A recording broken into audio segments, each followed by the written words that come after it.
Saudara-saudari, marilah kita mendengarkan renungan dengan judul Hari Raya Natal yang berdasarkan pada Injil Yohanes bab 1 ayat 1-3. Pada mulanya adalah firman. Firman itu bersama-sama dengan Allah dan firman itu adalah Allah.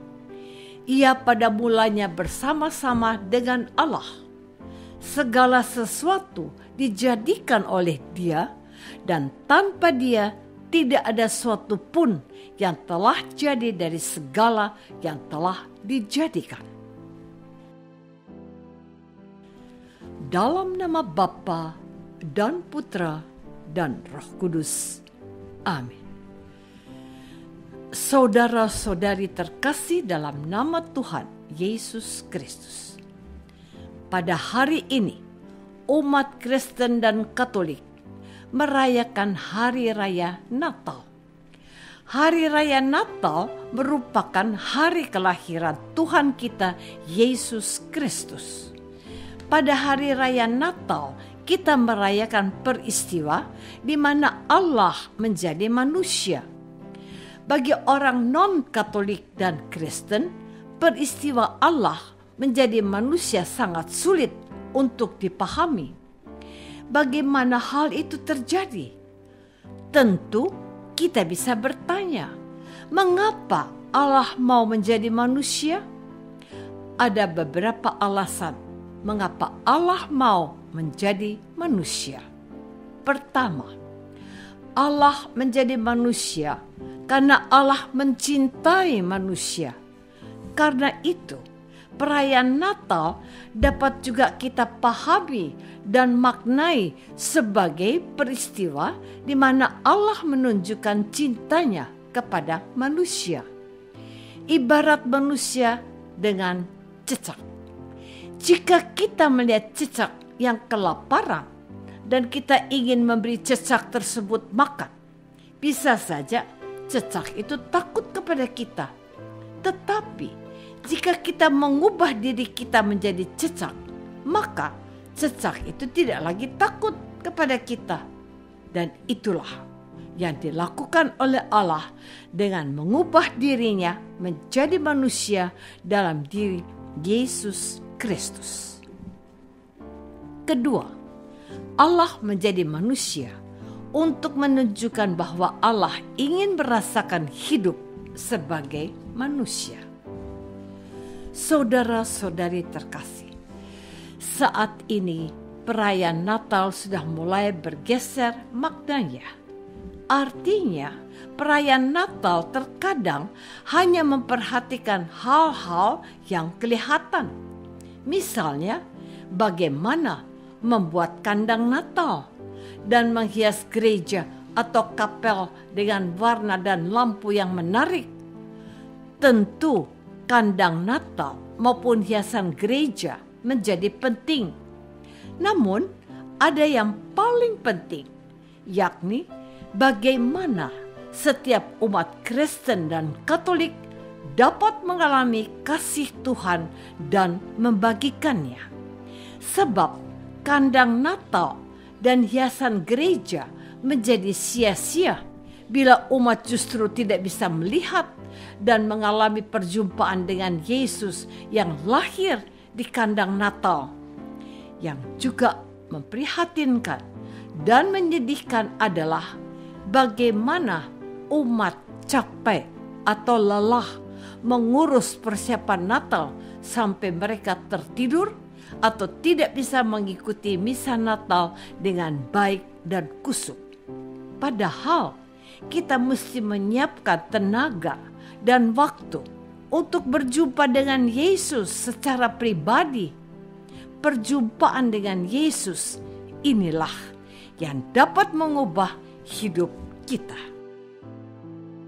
Saudara-saudari terkasih, Hari Raya Natal seringkali dikaitkan dengan pakaian, baju baru, atau sepatu yang baru. Maka tidak mengherankan jikalau pada waktu merayakan pesta Natal, orang-orang berusaha untuk memakai pakaian yang terbaik. Hal ini bukanlah sesuatu yang buruk. Pakaian baru menunjukkan bahwa kita mau terlihat beda dari sebelumnya.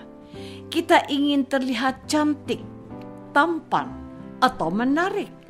Namun, memakai pakaian baru bukanlah suatu keharusan.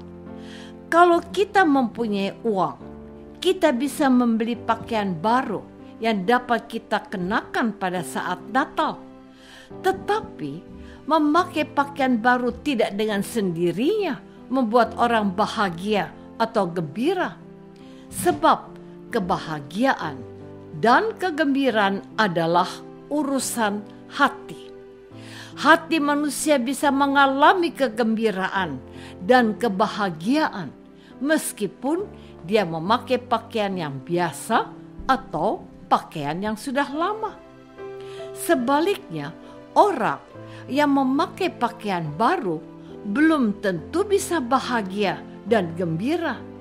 Karena yang paling penting adalah bagaimana kita, umat Kristiani, menata dan menyiapkan hati kita agar Yesus berkenan hadir di hati kita, umatnya.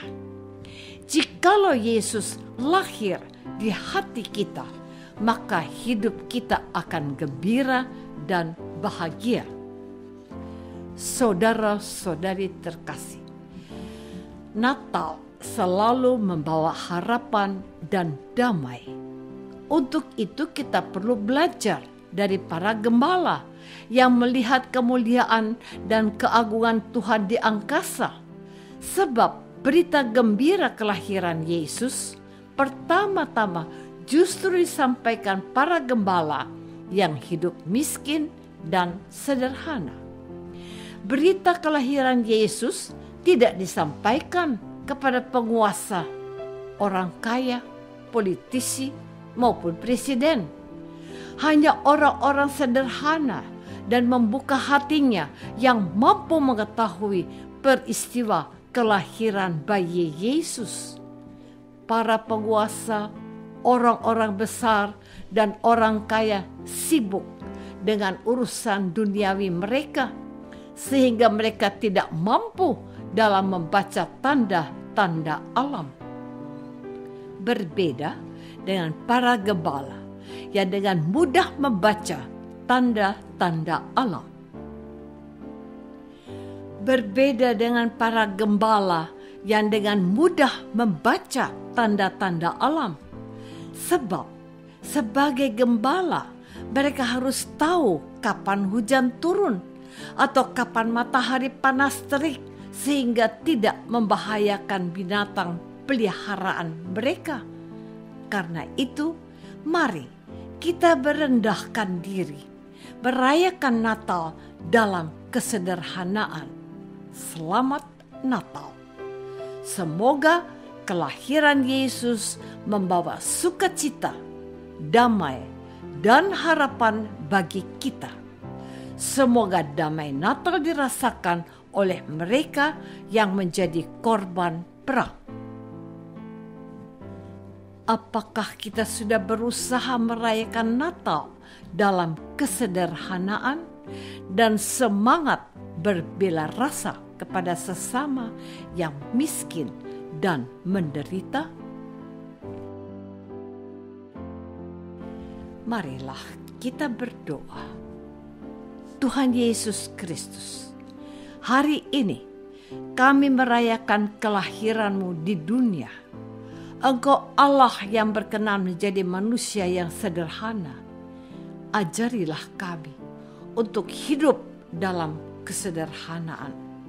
Sebab dunia ini serta apa saja yang ada di dalamnya tidak dapat menyelamatkan kehidupan kami. Doa ini kami persembahkan dalam nama Yesus, Tuhan dan pengantara kami. Amin. Semoga kita semua selalu dinaungi dan dibimbing oleh berkat Allah yang Maha Kuasa. Dalam nama Bapa dan Putra dan Roh Kudus. Amin.